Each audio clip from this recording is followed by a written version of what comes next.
For 2018, for the BMPR, the Balloon Museum Pod Racing, that's the name of our tournament series.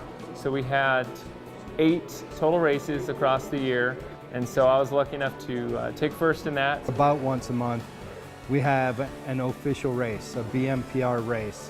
We also have plenty of open fly time. Everybody needs to fix and get their stuff ready. BMPR as a group, there's a lot of learning constantly that's going on. Even myself, I've been doing this kind of the longest because this is kind of my job and I'm still learning. I think the teaching is probably the funnest part of drone racing for me thus far. For people who are interested, this is not NASCAR.